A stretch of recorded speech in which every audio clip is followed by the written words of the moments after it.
Dieu m'avait assigné un rôle de témoin, avec humilité. Il m'a donné certains moyens et il m'a demandé de les utiliser.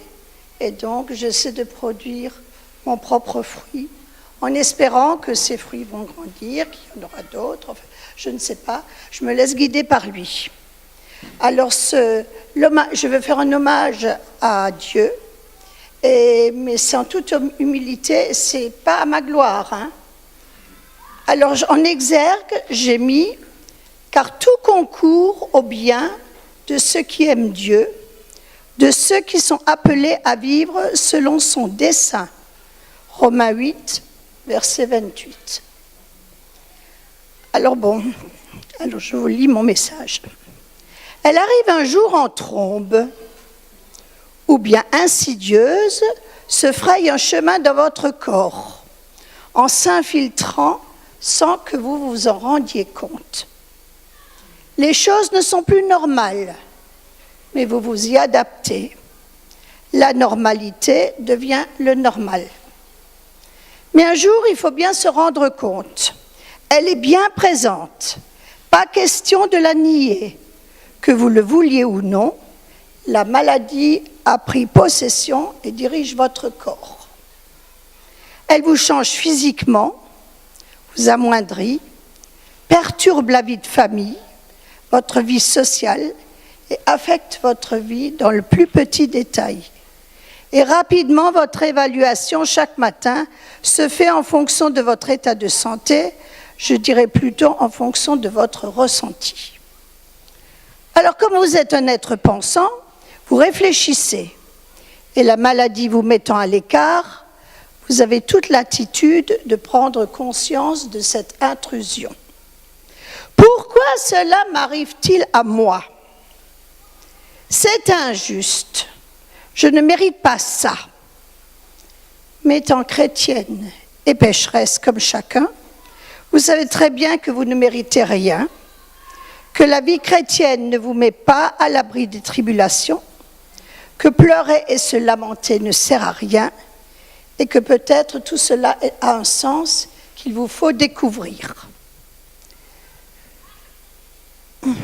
La première chose, c'est que la maladie éprouve votre foi. Foi F-O-I. Vous allez rapidement savoir ce que vous avez dans vos tripes. Suis-je prête à faire confiance à Dieu, quoi qu'il arrive ?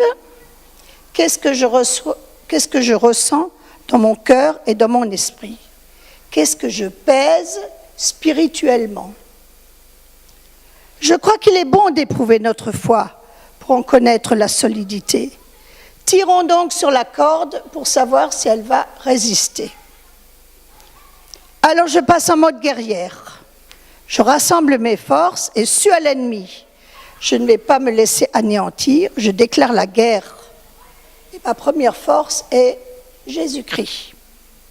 Seigneur, je ne te demande pas pourquoi moi. Je ne vais pas m'apitoyer sur mon sort. Mais je te demande de m'aider à gagner la bataille. Je ne peux pas gagner sans toi.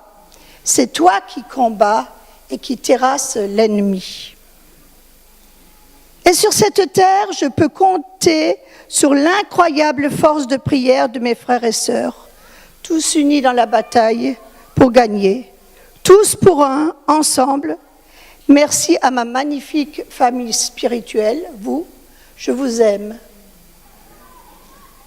Quand on m'a annoncé que cela pouvait être une fibrose, maladie inguérissable et qui amène la mort, j'ai réalisé que j'ai écouté le médecin me dire cela avec un calme et une paix absolue, incroyable.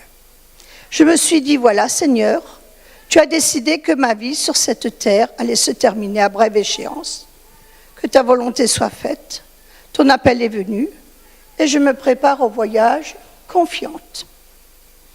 Et puis récemment, de bonnes nouvelles sont arrivées.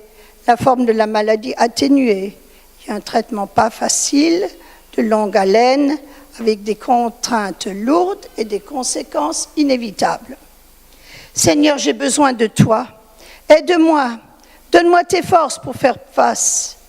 Ce n'est pas le chemin qui est difficile, c'est la difficulté qui est le chemin.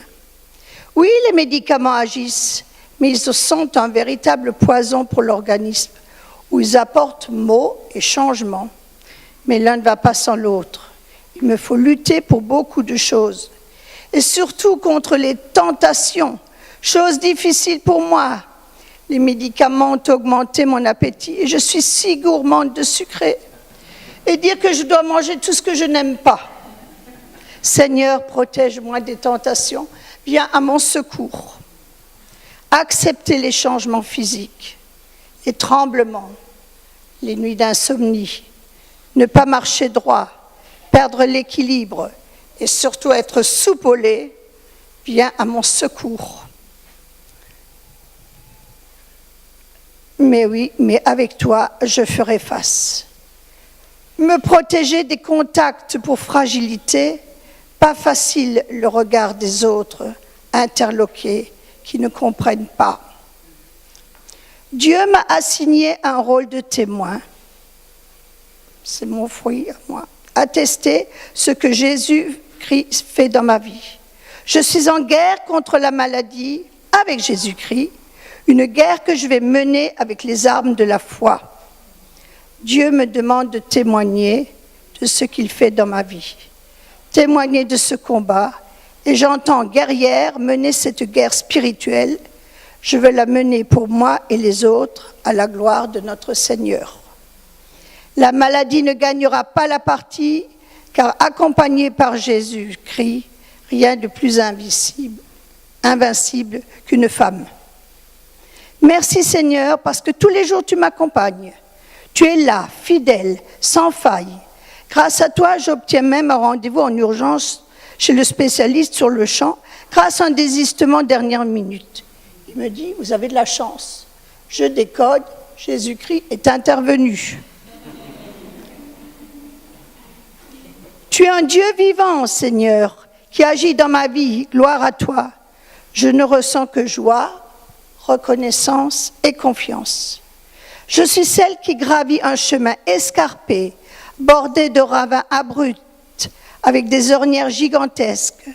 Mais tu es devant moi, je m'accroche et nous passons tous les obstacles avec un grand pas de foi.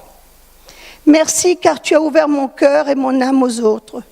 La maladie éveille en moi amour, compassion pour la souffrance des autres. Mon frère, ma sœur, toi qui souffres, je suis avec toi, je suis toi. Je te remercie Seigneur parce que tu as fait progresser ma foi.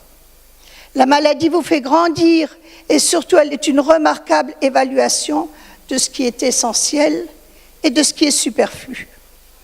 Elle vous coupe des plaisirs fallacieux du monde, mais vous fait progresser spirituellement. Quand le matin, vous arrivez à vous lever après une nuit de sommeil, sans tousser, sans vous sentir épuisé, une journée où vous pourrez vivre, même si c'est au ralenti, en faisant attention, vous rendre au culte, un chant de louange et d'allégresse monte vers Dieu. Merci Seigneur pour tes grâces, je suis ta servante. Lors de la dernière consultation, un autre éclairage du plan divin s'est fait jour pour moi. Le médecin dit, heureusement que nous avons pris conscience de ce qui se passait. Vous étiez parti pour la fibrose. On intervient à temps, me dit le médecin. Je décode. Merci à toi, Jésus-Christ. Par la maladie, tu as alerté. Tu es un Dieu de vie. Tu ne veux pas la mort de tes enfants, mais qu'ils vivent. Merci à toi, Seigneur. Gloire à toi.